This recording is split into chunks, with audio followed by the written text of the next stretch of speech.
Hey there, everyone. Just decided to build a DJ stand, if you will. We've been doing a lot of DJ events, and the real pain is trying to, set up all of your equipment.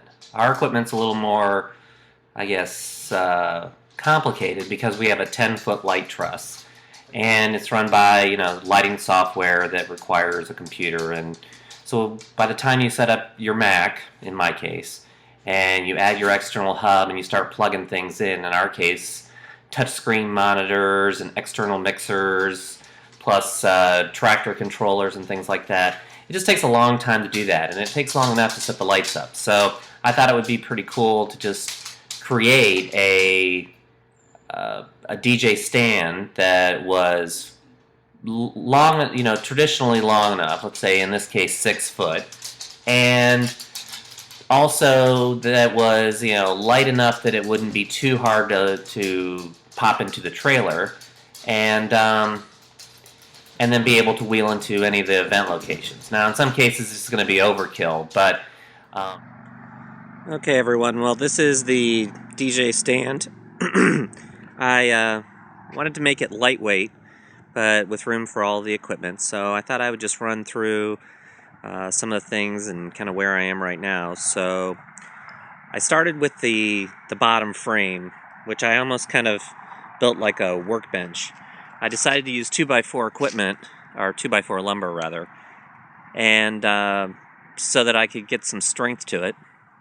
As you can see, the bottom has, I think these are either 4-inch or 5-inch casters, but I'm going to go ahead and change those. The problem that I see already is that I purchased some and they didn't have brakes. So that's a problem. Because once you get this thing on the floor, particularly in the garage, it just slides around. It's just not that heavy. So we got casters on the bottom. I had to make some kind of adjustments so that I could have room to screw the wheels onto the bottom.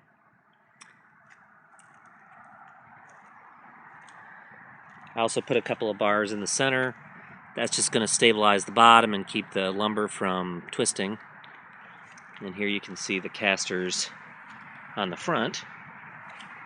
Same kind of spacer in there. Now these are casters that go all the way around. The ones on the far end were fixed, and I found that to be a problem to maneuver something this long when you have those fixed wheels. So I think I'm going to change these out, same size so I get the right height, but I'm going to make them so that they're all 4 spinning casters and that they all 4 have brakes. So I measured up to a nice comfortable level to make the solid surface on the top. And then I added in the front kind of a front fascia that runs along the front. And there's more to come on this, but taking a page out of my photo booth building experience, we're going to do some forward lighting on this. I just haven't gotten everything taken care of. My first priority was to add the equipment that was on the desktop. So the first order of business was getting my Allen & Heath Z14 mixer in. I love this mixer. It's got 6 mono channels and 4 stereo channels, and then of course the master and all the auxes and things that go along with that. We use a lot of mics in our wedding setups, so we can mic the whoever's doing the service as well as the groom. And so this turned out to be a really good mixer. Previously I was running it out of my tractor to my powered speakers, but didn't really have the inputs that I wanted to be able to run all the mics. So now on this, you'll notice that I left a gap on either side. And what I'm planning to do on this is I bought some, I think, 3/4-inch foam just from the local Joann's Fabrics. And I'm going to put foam along this edge down here, and then in this edge. And I'll show you the material that I got, but I found some material to wrap around that'll make like kind of a cushion for this top, and I'm going to try to do that along this whole length here. So I did this, and then I actually put I guess you'll see here, I put a bottom in there that the mixer sits on, rather than somehow rack it in. And I also decided not to do it too tight. One of the other things that you'll notice is, in order to do this, let me come around here, I'll show you. I added this 1x material here and also back here, and that is flush with the bottom, almost flush with the bottom down here. And that's really just to help adjust the height of the components so that they're at a comfortable height. I made them all flush at the bottom. I guess I could have raised them up a little bit if I wanted to get a perfect thing, but this seemed pretty good for this. So I started here and I did this. I added this 2x4 in here, for strength, but also as kind of a separator so I can wrap this part right here. And it'll look pretty nice, I think, once it's finished off here. So the next thing I did was my handy dandy Native Instruments Traktor S4, which is a great tool. I pretty much decided that this was going to be in here all the time, and would probably, even though I have a bag for it and such, was going to ride with this thing without taking it out. Hence, you know, the beauty of the setup. The same with the Allen & Heath mixer. So what I did with this is I measured out, actually I used some cardboard footprints for the different components so that I didn't worry about, you know, dropping them while I was measuring everything out.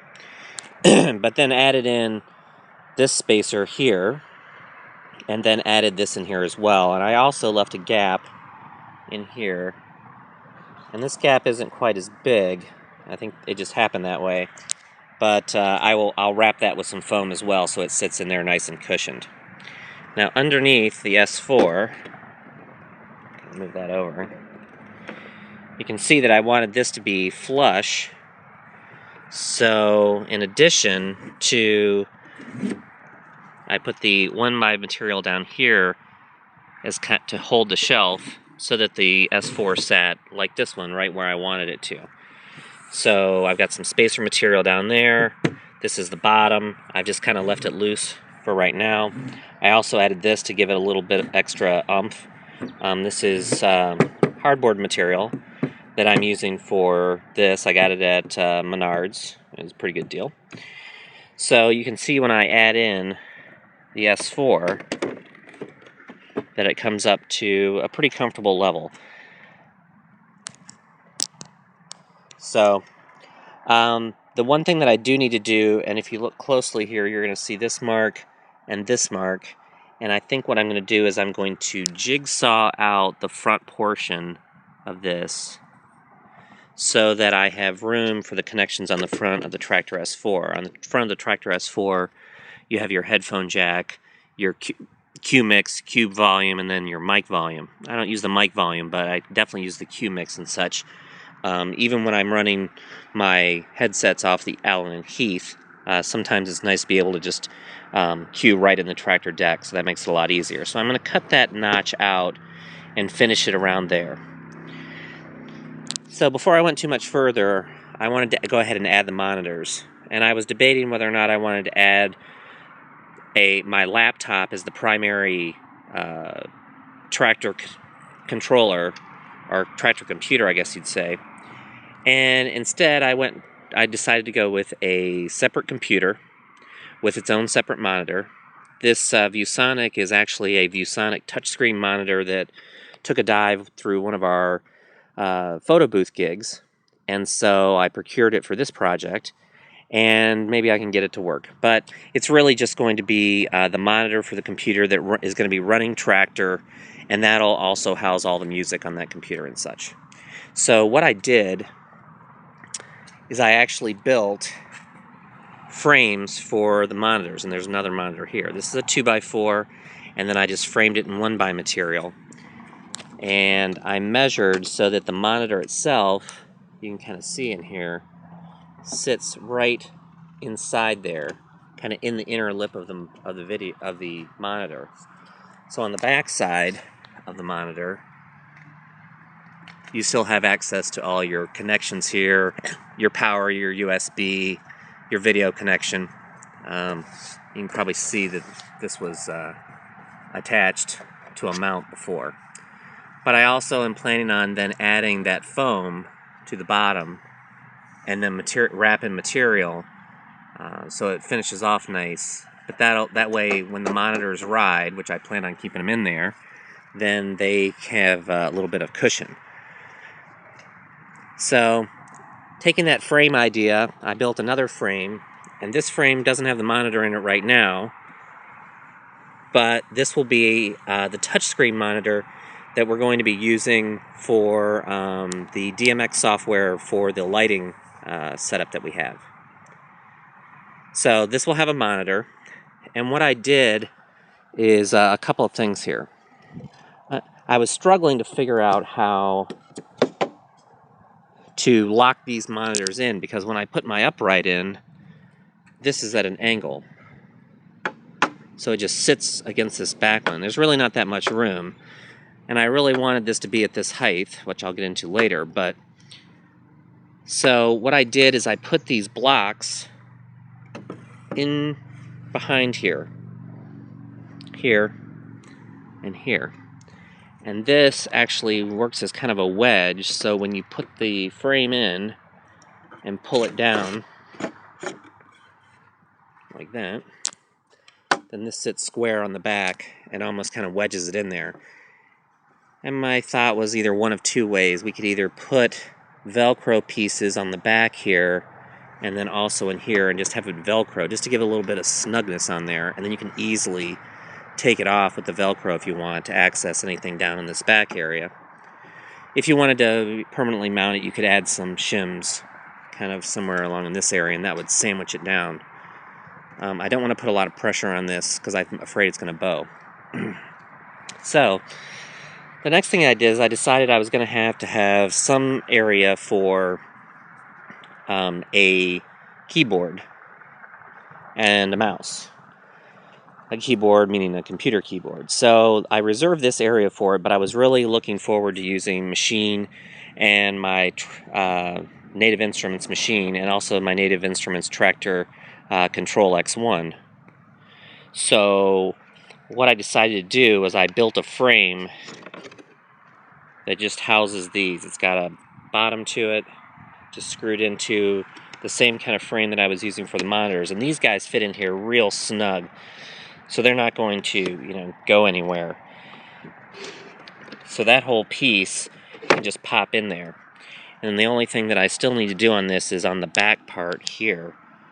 I'm going to need to drill a hole here, drill a hole here for the USB connections for these two critters. So that comes out as a whole tray.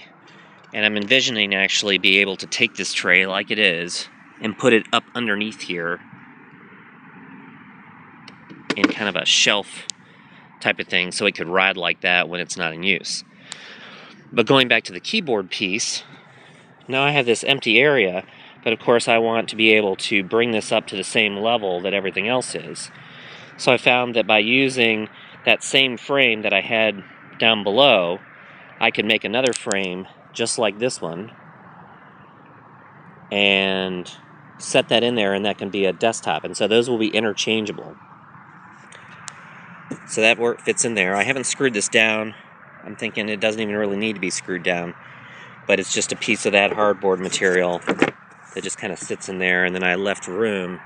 This one's wedged. This one I cut back a little bit because of the way that the other frame sat in there.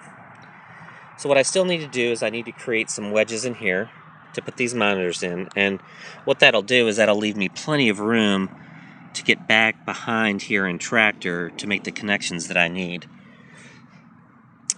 And then the last thing that I did is, and I probably should have made the 2x4 the whole length, but this is actually two 2x4s, this one down here and this one's kind of scabbed onto this side and screwed in. So you're going to see, these are 2.5-inch screws, by the way, 2.5-inch decking screws on standard plywood material. So there's some more screws. So this riser, the